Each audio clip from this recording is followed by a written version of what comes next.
chapter 22. And Jesus answered and spake unto them again by parables, and said, The kingdom of heaven is like unto a certain king, which made a marriage for his son, and sent forth his servants to call them that were bidden to the wedding. And they would not come. Again he sent forth other servants, saying, Tell them which are bidden, Behold, I have prepared my dinner, my oxen and my fatlings are killed, and all things are ready. Come unto the marriage. But they made light of it, and went their ways, one to his farm, another to his merchandise, and the remnant took his servants, and entreated them spitefully, and slew them. But when the king heard thereof, he was wroth, and he sent forth his armies, and destroyed those murderers, and burned up their city.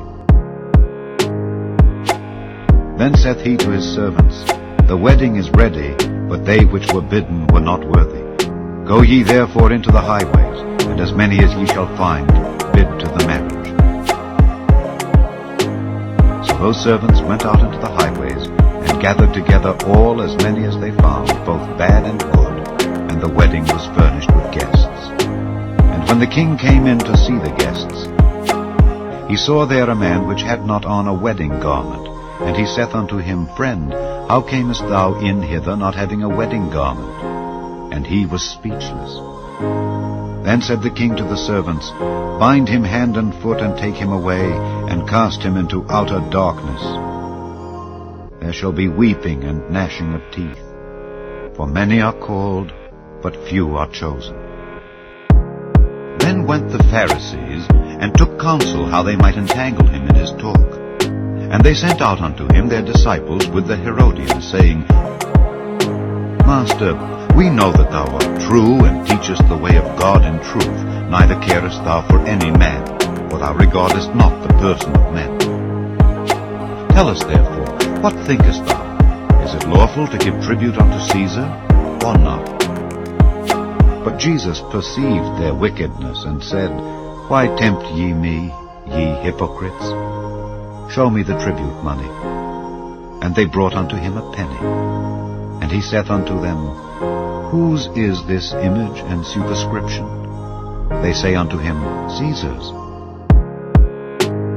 Then saith he unto them, Render therefore unto Caesar the things which are Caesar's, and unto God the things that are God's. When they had heard these words, they marveled, and left him, and went their way.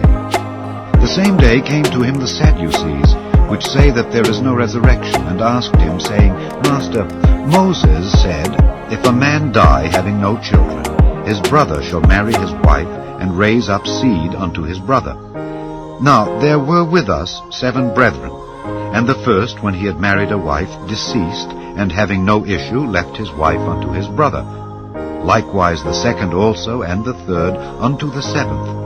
And last of all, the woman died also. Therefore, in the resurrection, whose wife shall she be of the 7? For they all had her. Jesus answered and said unto them, Ye do err, not knowing the Scriptures nor the power of God. For in the resurrection they neither marry nor are given in marriage, but are as the angels of God in heaven. But as touching the resurrection of the dead, have ye not read that which was spoken unto you by God, saying, I am the God of Abraham, and the God of Isaac, and the God of Jacob? God is not the God of the dead, but of the living. And when the multitude heard this, they were astonished at his doctrine.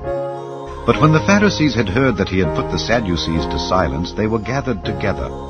Then one of them, which was a lawyer, asked him a question, tempting him, and saying, Master, which is the great commandment in the law? Jesus said unto him, Thou shalt love the Lord thy God with all thy heart, and with all thy soul, and with all thy mind. This is the first and great commandment. And the second is like unto it, Thou shalt love thy neighbor as thyself.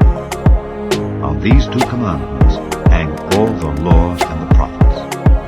While the Pharisees were gathered together, Jesus asked them, saying, What think ye of Christ? Whose son is he? They say unto him, The son of David. He saith unto them, How then doth David in spirit call him Lord, saying, The Lord said unto my Lord, Sit thou on my right hand till I make thine enemies thy footstool.